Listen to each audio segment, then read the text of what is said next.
Ветер со сила на торнадо и многу силен дожд синоќа нанесоа големи штети во речиси сите општини од источниот регион. Страдаа покриви на згради и куќи, паѓаа столбови, се кршеа дрвја, а водов влегуваше од сите страни. Во Штип половина час имаше невреме, кое според силината ќе се памети.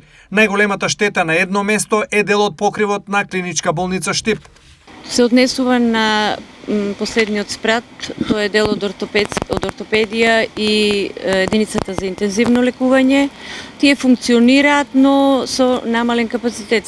Пациентите се сместени во делот каде што е суво, каде што нема прокиснување, значи во текот на ноќта ќе видиме ќе ги префрлиме дел од пациентите на други оделенија со цел да бидат заштитени, да не настанат некои накнадни дождови со кои би се пореметило функционирањето. Поради што пациентите со скршеници привремено ќе се насочуваат кон останатите центри, соопштија денес од клиничка болница Штип. Одделот за ортопедија при клиничката болница Штип привремено нема да може да згрижува пациенти со скршеници. Ќе бидат упатувани во други здравствени центри до завршување на санацијата. Ги повикуваме и здравствените институции и службите во наредните денови овие пациенти да ги препраќаат во други здравствени центри, каде ќе им биде обезбеден потребниот ортопедски третман.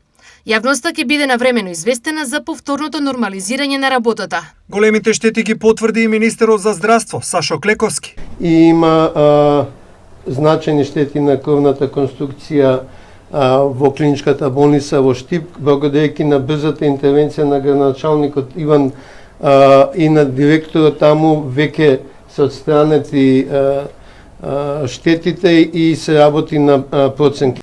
Невремето итно на терен ги извади екипите на јавното предпријатие ИСР и Стипион, кои за среќа енергично се справија со проблемите. Во текот на вчерашната вечер, заедно со екипите на јавните предпријатија, територијалната противпожарна единица во координација со сите други надлежни институции и СВР Штип, успеавме да го санираме за да го оспособиме градот да функционира и сите јавни површини да бидат во најголем процент исчистени од последиците од невремето кое го зафати во текот на вчерашниот ден Штип.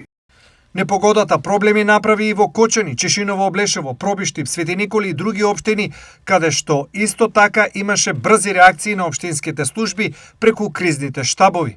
Уште во ноќните часови од наша страна што беа задолженија да ги решивме во 90%, потоа пристапи на терен Електроевана на Македонија, која ги отклонуваше дефект по дефект каде имаше оштетување на електричната мрежа од паднати дрва, од прекинати инсталации.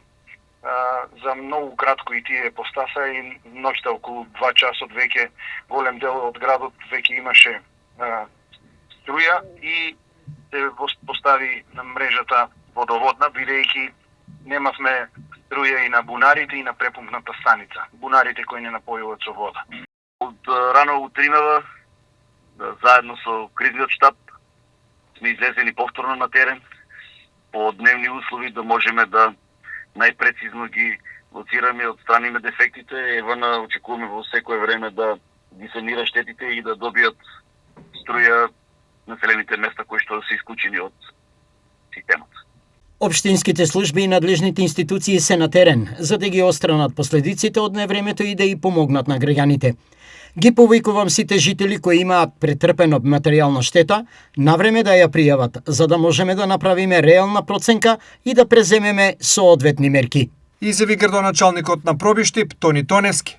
Во текот на денешниот ден санацијата на штетите продолжи, а граѓаните можат да пријавуваат штети за компензација. Општината во рамки на надлежностите кои ги има, изработи, овозможи да на терен излезат комисија која ќе направи проценка на штета. Во текот на денешниот ден граѓаните ги пријавуваат штетите на приватните имоти кои се последица од силното невреме, така да врз основа на сето ова верувам дека ќе успееме во рамки на нашите можности и надлежности да ја вратиме состојбата во која што е нормално да функционира еден град.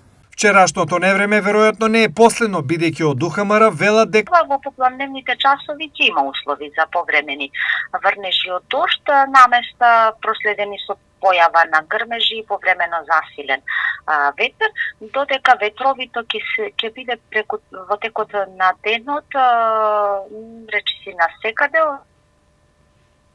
особено долж по Вардарието и во источните делови повремено и засилен ветер од северен и северозападен правец, но со брзина до 60 км на час.